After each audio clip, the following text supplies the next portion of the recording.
It may not silence the critics, but boy, did Carolina just make a statement. This is Tyler Hansbrough, and you're listening to Locked On Tar Heels. You are Locked On Tar Heels, your daily podcast on the UNC Tar Heels. Part of the Locked On Podcast Network, your team every day. Hey there, what's up? It's Wednesday, March 19th, 2025. Welcome into the Locked On Tar Heels podcast, the only daily North Carolina show out there. I'm your host, Isaac Shady. Joining me at the place to get your Tar Heels content every single day. It's all part of the Locked On Podcast Network. Thanks so much for making this your first listen or watch of the day to get your Wednesday going the right way. I got my coffee and we are rolling. Special shout out to all you everydayers out there, all the members of the Locked On Tar Heels Discord, and of course, our great Locked On Tar Heels insiders. This episode is brought to you by Monarch Money. Take control of your finances with Monarch Money. Use code LOCKEDONCollege at monarchmoney.com for 50% off your first year. Coming up on the show today, obviously, we're going to get back into this San Diego State game. We'll have our Four Corners recap. We'll have our Shady stat of the game. We'll talk about what Carolina needs to do going forward to keep the good times rolling, man. I mean, it's crazy. We won't really start to look ahead to Ole Miss yet, although the betting line is out and Carolina is favored initially by 1.5. So we'll get to Ole Miss in the coming days. Also, I need to correct myself, and I'm grateful to multiple of you who are not going to let me mess this up. As when you talk as much as I do, you're going to slip up and say the wrong thing sometime. In our Tuesday trivia the other day, it was when was the last time Carolina lost to the first round prior to Roy Williams losing to Wisconsin in his last year? And obviously it was Weber State, and I mistakenly said 1998, which was most decidedly a year that Carolina did not lose in the first round. Instead, it was 1999. So great catch. Paul Williams was the first one that corrected me, but a whole host others of you, thank you all for pointing that out. I always want to make sure we get these things right, so I appreciate you all. Here's where we got to start. Carolina makes a massive statement on Tuesday night, and I love it because it's literally the only game going. You know what I'm saying? It's not like it's Thursday while we've got other games in action. I mean, we had just come off the buzzer beater in the 16 play-in game, and then here's Carolina and San Diego State, and everybody, you just know it, man. Everybody's all happy and ready to get their shots off because Carolina is going to lose this game to San Diego State, and then there's going to be a whole chorus of "I told you so's." Yeah, that did not happen. Here's my frustration, both last night and now this morning on Wednesday. Everyone's out here now trying to move the goalposts on this thing, and I don't like it. Here's what I mean. All anyone said to me going into this game was, oh, North Carolina can't compete with San Diego State. They're so tough defensively. Carolina is going to be all wine and cheese, and they can't stand up to that grit and that toughness and all the steals from San Diego State. Carolina just can't match up with that, blah, blah, blah. And maybe it seemed a little bit like it a couple minutes into the game as Carolina had 6 turnovers, just pretty quick succession there. But now, since Carolina utterly dominated San Diego State, here's the story. Oh, San Diego State's no good. They're only the 4th best team in the Mountain West Conference. The tournament doesn't actually start till this weekend. Carolina hasn't done anything yet. First take on Wednesday morning. Heels still don't deserve to be in. Over it. Like, this is, come on, man. Which one is it? Like, if you're just going to hate on Carolina and say they're not good, do it. Just hate on Carolina. But at least be consistent in your hate. Don't move the goalposts on it, right? Because if prior to this game, you're going to say Carolina shouldn't have been in and they can't compete with San Diego State. If you're going to say they can't be in, fine, if that's what you think. But then you need to continue to speak in the same voice on Wednesday after this dominant performance to say, I don't believe Carolina should have been in, but I can recognize that, boy, did they dominate San Diego State, who is number 1 in the nation in field goal defense percentage. And yes, San Diego State was maybe the 4th seed out of the Mountain West or whatever it was. But let's remember, they had been without Magoon Guath, their big man, for a long time, and he's back in this game fully and healthy, ready to go. That is not the 4th best team in the Mountain West. That's a team that contends for the top of the Mountain West, along with Colorado State, who ultimately won it. And New Mexico, who was the 1 seed in the Mountain West tournament. So look, miss me with all of that, y'all. I don't have it. Hilariously though, out of all of it, like after all the conversation about Carolina and only having one quad one win, it's so funny because this, like, and I know it doesn't matter anymore. Carolina's in, and the quad system just isn't a thing in the NCAA tournament. But if it were, this was still just a quad 2 victory, because on a neutral court, to be a quad 1 game, it's got to be a top 50 team. San Diego State was 52nd in the net. So you know what? That's sure, it's more fuel. I'm sure that somebody's out there like, well, it's still a quad 2. Whatever, man. I just think it's hilarious that everyone's so caught up on these quad wins that they can't see that literally the rest of, like, we have to see the full resume. And if you can't, then you don't know how to look at a team. That's where it's at. And I told you, I said it. I said it on Tuesday's show. I think I said it on Monday's show. Don't let these Tar Heels get in, because they are hot and they are going to go on one if you allow it to happen. I loved part of it. One of the people that was really vocal about Carolina was John Rothstein, who I think is a great college basketball reporter, man. He loves this game. He's one of the biggest cheerleaders for college basketball, like all about it all the time.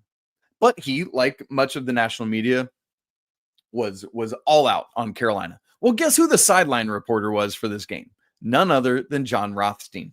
And so I loved that, halftime, he's having to interview Seth Trimble about what went so well in that dominant first half post game.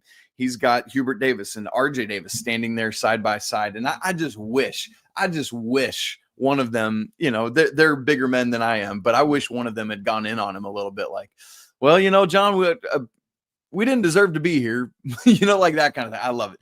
But man, the fans, they were letting Rothstein have it. I mean, multiple reports of how vociferous the Carolina fan base was directed at John Rothstein. Carolina's up 40 and they're just hammering him. I love it so much. I love that people like Joe Lunardi, who was so vocal about Carolina not being in, now says, like in his article about how teams are going to do, basically was like, yes, I said Carolina shouldn't be in, and I stand by that. But now as I look at this may be a Sweet 16 team.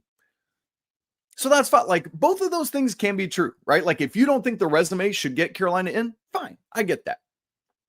But this team is a dangerous team. And by the way, this is it's going to happen, right?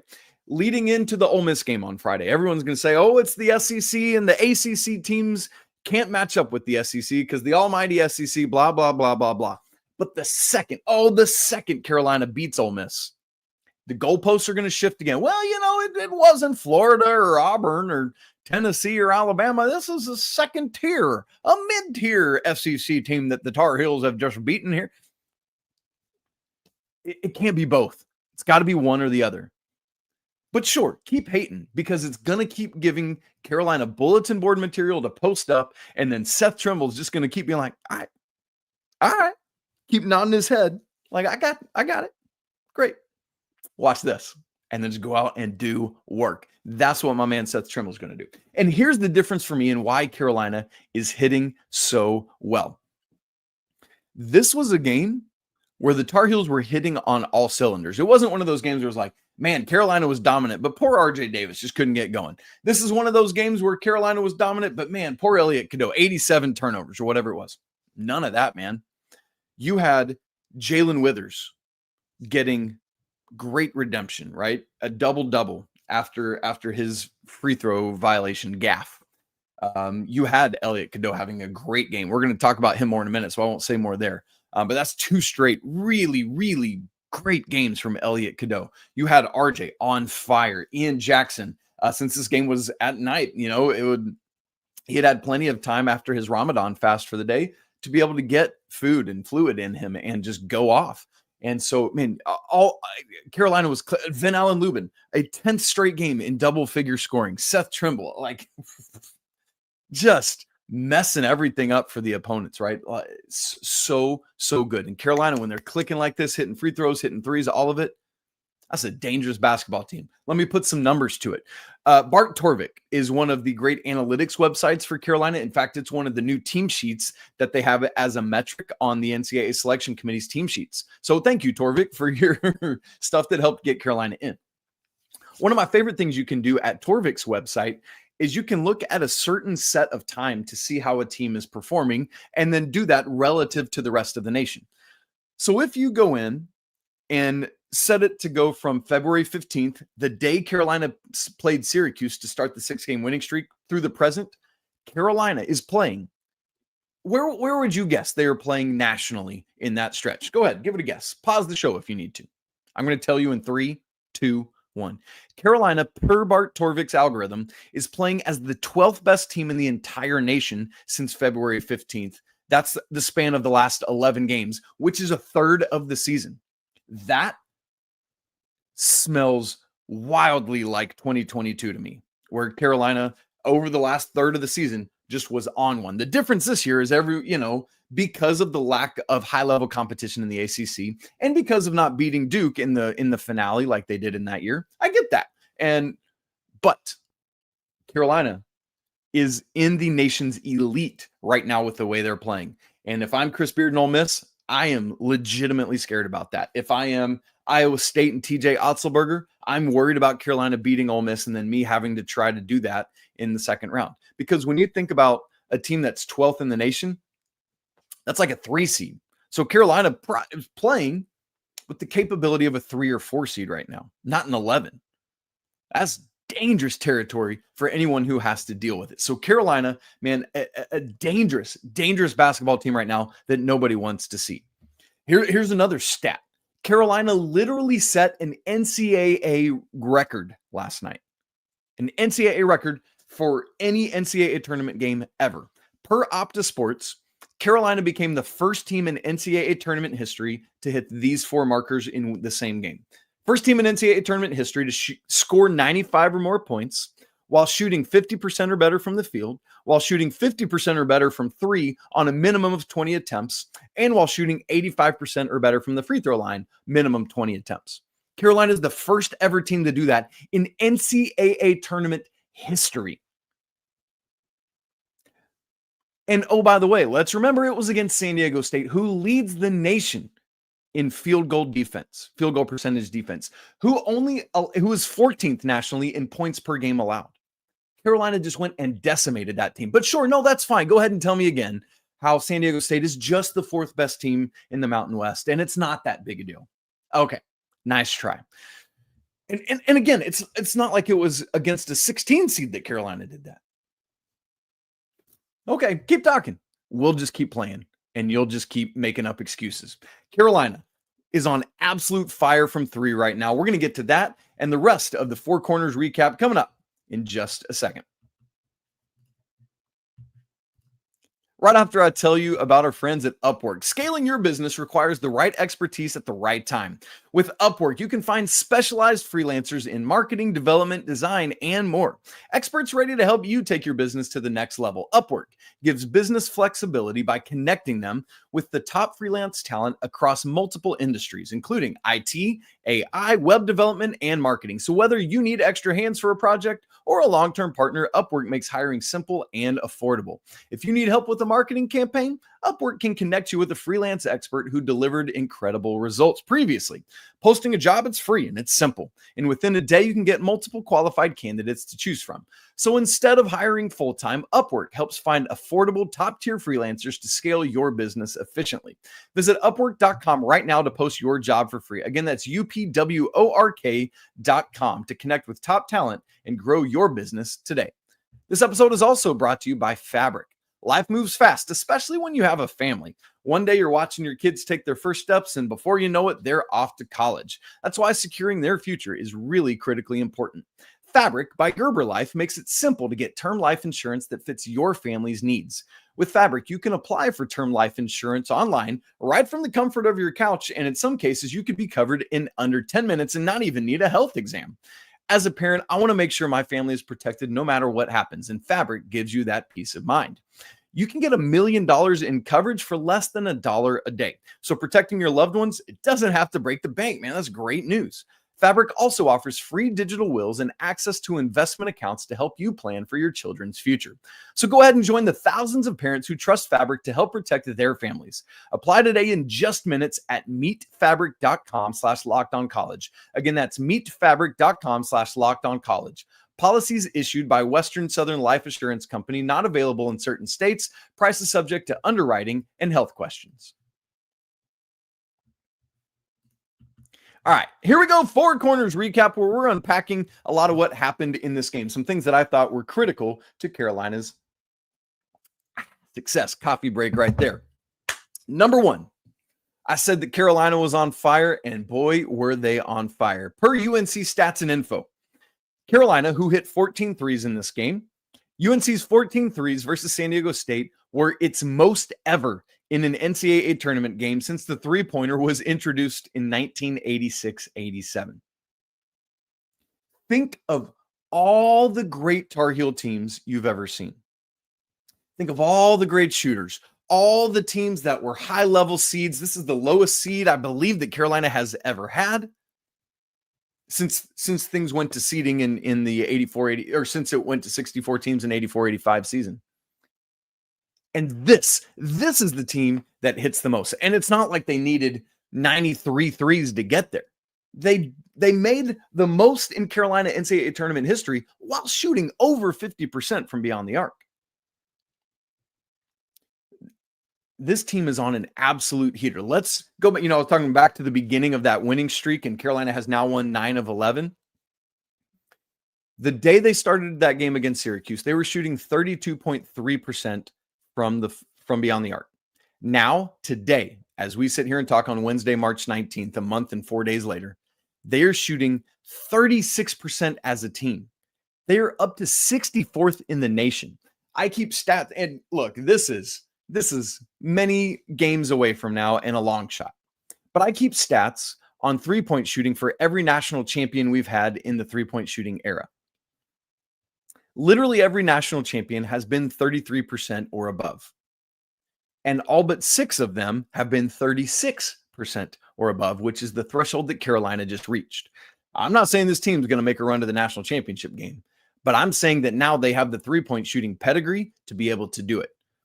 And I want to say kudos to Hubert Davis, who said, how often did you hear him say earlier this season, look, I don't get it.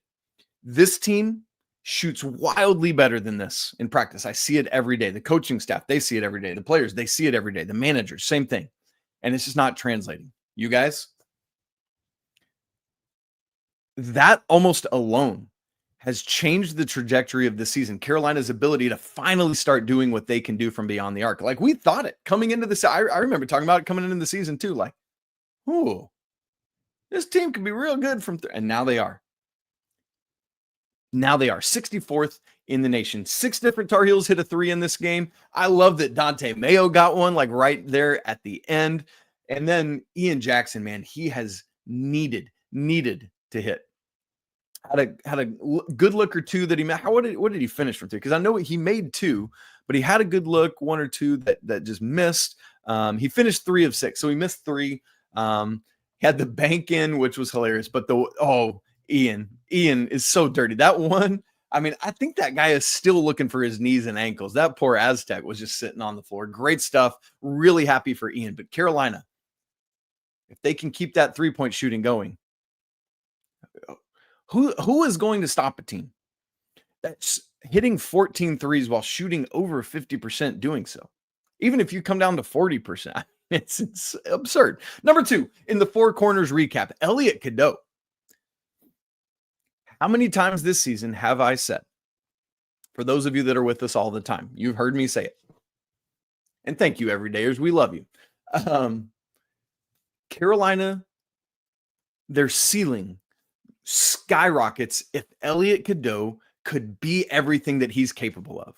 If he could get outside of his own head, if he could take care of the ball, if he could not commit fouls. The ceiling is the roof. Let's use an MJ term there. If Elliot Cadeau can do all of those things. And part of Carolina's inconsistency this year, I think, is directly attributed to their point guard not being able to be the level he needs to be. But against Duke, Elliot had a really, really good game while so many other Tar Heels were struggling. Let me remind you of what he did. 15 points on 4 of 8 shooting, a perfect 3 of 3 from 3, the only Tar Heel to make one, by the way. 3 rebounds, 5 assists, just 1 turnover, 2 steals, and a block. Really, really great performance there from Elliot in a dire situation where at that point it felt like Carolina was winning in, losing out. It felt that way. But then he backs it up here in this game. 9 points on 4 of 5 shooting from the field. Perfect 1 of 1 from the 3-point line. 2 boards, 12 assists, just 2 turnovers, 1 block, 3 steals. And baby, you better believe it, 0 fouls on Elliot Cadeau in this basketball game.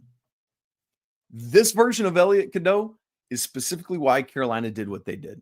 Now, as I said, it's a complete team effort. Carolina was firing on all cylinders. But if the rest of the Heels are firing on all cylinders and you've got to bench your dynamic playmaking point guard because he's either in foul trouble or turning the ball over a ton, then it lowers everything. But Elliot, man, catch this. The last 6 games for Carolina, Elliot Cadeau has 3 double-digit assist games in that span. And I'm laughing because it's absurd. 43 assists to just 12 turnovers in the last 6 games. That is a 3.58 to 1 assist to turnover ratio.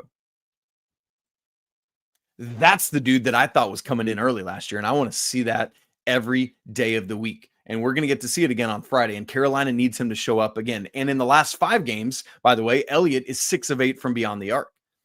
So what that does to a defense, if they've got to respect the fact that he is hitting from beyond the arc, that he's distributing the way the connection him and Van Allen Lubin have right now is absurd. Go just watch Elliot and Van Allen Lubin play it together and move defenses with what they're doing. I mean, it's phenomenal stuff.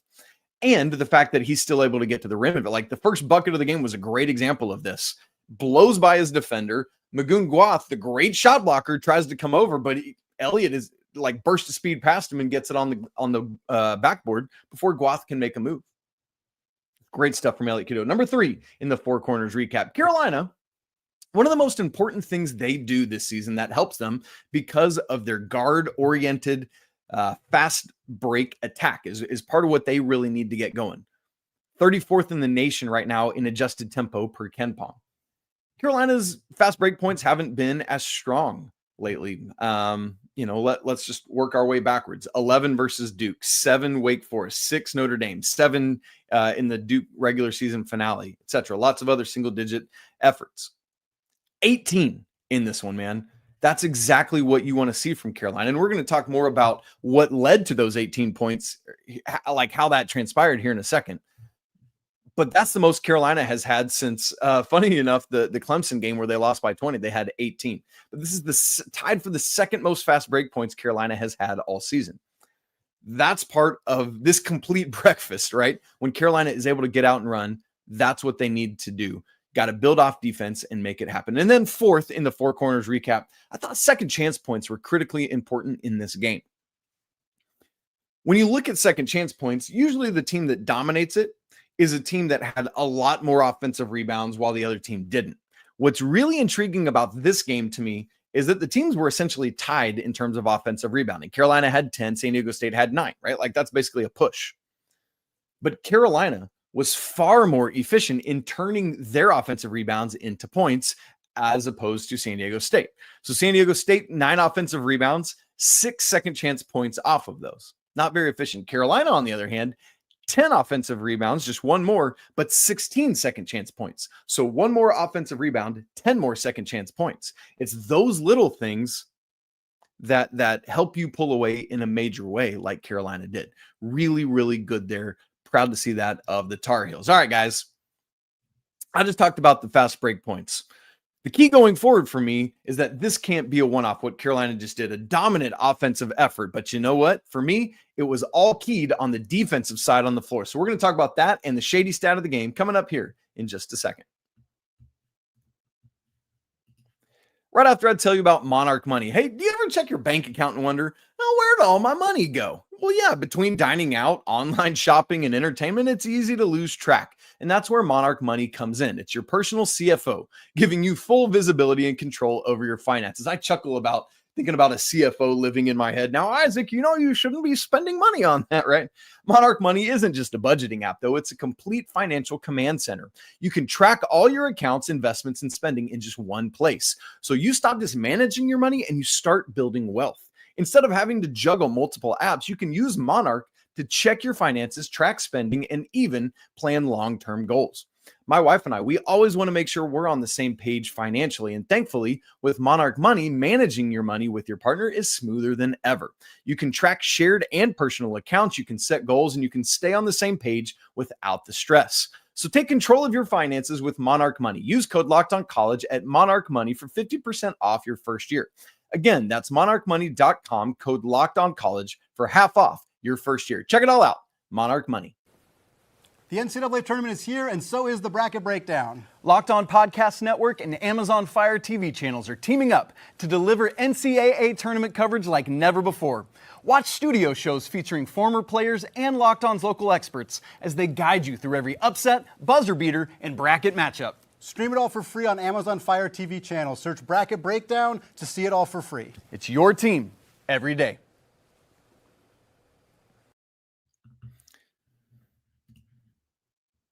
Shady stat of the game time. How about RJ Davis, man? This dude does not want to be done and does not want to go home, y'all. RJ goes 6 of 6 from beyond the arc. It's absolutely silly. Just adding to the totals that he has in his career. You know what? I actually haven't I haven't done all my stats work yet that I do post game. So let's add it in really quick here. 6 for 6 and see where we're sitting. Nope, that's not even the right line, Isaac Shade. 6 for 6. So RJ this season is now 84 of 232. He's up to 36%. Wow. Man, just think about where RJ was shooting. He alone is a massive part of why Carolina's coming along as a team in three-point shooting. Now I remember, like, how many times this season did I say, if RJ was just hitting his threes like RJ always does, Carolina would have won that game. And now here we are. RJ Davis for his career now 358 threes. He's a career 36.9% three-point shooter while being the most making the most threes in Carolina history. RJ Davis, I don't know when this is going to come to an end, but man, what a pleasure it's been to watch that young man play basketball. Now, here's what's cool about this. RJ going 6 for 6. That is the most three-pointers made without missing in an NCAA tournament game in North Carolina history. The previous best was 5 of 5. Want to take any wild guesses as to who that was? It happened in 1991 against Eastern Michigan. The person to do it, none other than the head coach of the North Carolina Tar Heels, Hubert Davis himself. Pretty cool passing of the torch there. All right, here's where I want to wrap the show today. What has made North Carolina so strong in this game? Yes, the offense was incredible, but offense can come and go. We see that happen. That is the nature of basketball. Sometimes, that classic saying of everything looks better when the ball goes in the basket. Thank you, Roy Williams. But sometimes the ball doesn't go in the basket, and you got to win ugly, right? It might not look as good, but it's still a W, and you're still moving on because this time of the year is literally the classic adage: survive and advance. So let's say Friday against Ole Miss, the shots aren't falling at the same level as they did on Tuesday evening. What do? I believe that what made Carolina so potent was their defense. Seth Trimble talked about this with John Rothstein heading into halftime, is the fact that Carolina's defense was so strong. They held San Diego State for the game to less than 1 point per possession, 0.971. That's something we've been talking about that Carolina's defense has done now multiple times lately. Both the Duke games recently, Duke has been over 1 point per possession, but the other 4 games surrounding that, the game at Virginia Tech, Notre Dame in the ACC tournament, and Wake Forest in the ACC tournament, and now this game against San Diego State, Carolina has held 4 of their last 6 opponents to under 1 point per possession. By the way, I forgot to say, but Carolina, as you would guess because of how great their offense was, went back up over 1.3 points per possession in this game, which they hadn't done for multiple games in a row after that great streak of doing it. Really good there by the Tar Heels. But again, to me, that is all fed and all starts and is predicated on the defense being as strong as it was. Carolina had 6 steals. I already mentioned Elliot Cadeau himself had 3 of those. Like, that's what you need from the dude that's at the top of everything. And yes, let's recognize again, San Diego State is just straight up bad offensively, right? They just go through, if you watch them this season, it's painful at times. But this is a college basketball team at the D1 level, right? Like, they're going to make shots. And they did at the end of the game. They made 7 straight as Carolina was like, fine, whatever, right? But in the half that mattered, in the first half where Carolina built a 24-point halftime lead, they held San Diego State to 26.7% from the field and 25% from 3. Oh, I'm sorry. I thought it was San Diego State that did that to people, not the woeful Tar Heels. Oh, whoops. And the head of the snake of all of this is Seth Trimble. When that dude checks into a basketball game, he changes the tenor of everything with his athleticism, with his effort, with his energy, with his constant ball hawking, with you watch him one-on-one with somebody. He's really careful and crafty about when he chooses to swipe or try to pop up and when he's just using his feet to move. Like, I just love, like, seriously, Friday, or go back and watch this game. Watch him in action when he is isolated one-on-one as a defender. It's just so fun to watch. And yes, don't miss the help defense that other people are bringing and stuff like that. But I love Seth's individual defense, but he's not the only, like Drake Powell didn't have a phenomenal basketball game here in terms of like putting up a ton of numbers. 6 points, 2 of 4 shooting, 1 of 2 from the field, 4 boards, 2 turnovers, 1 block and 1 steal, right?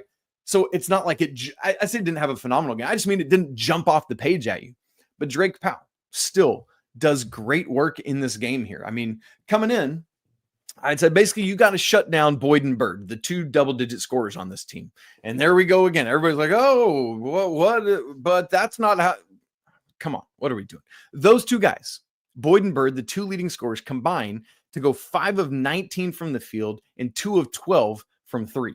Yes, Nick Boyd scored 12 points to tie for their team lead. Way to go, Nick Boyd. You needed 14 shots to get there, right? You take that every day of the week if you're the Tar Heels and twice on Sunday. So this to me is what's going to matter going forward. There was a time this year when this team didn't talk defensively. Now it's awesome. And you hear Coach Davis yelling at them as well, but they're communicating, they're switching, they're moving. Like you heard the commentators talking about it last night. These guards are so fast. We talked all season long about how important Carolina's guard play was and their quickness and athleticism.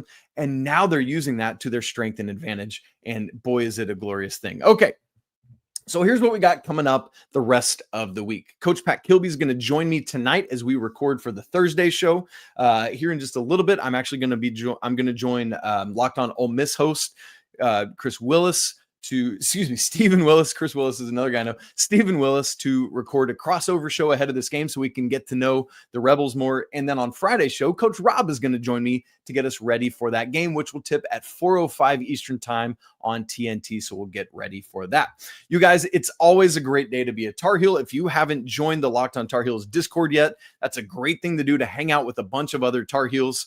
That link is in the show notes. It's absolutely free to join. If you've not subscribed on YouTube, where we just recently passed 10,000 subscribers, thank you. You should do that too, so that you don't miss a single one of these episodes. And if you want to go deeper with this show, where you get to text directly with me, you have access to all my stats and charts and data, go ahead and do that. That link is in the show notes as well. Be a Locked On Tar Heels insider. You guys, it's always a great day to be a Tar Heel. We're going to talk again tomorrow, but until then, Carolina keeps on rolling. Peace.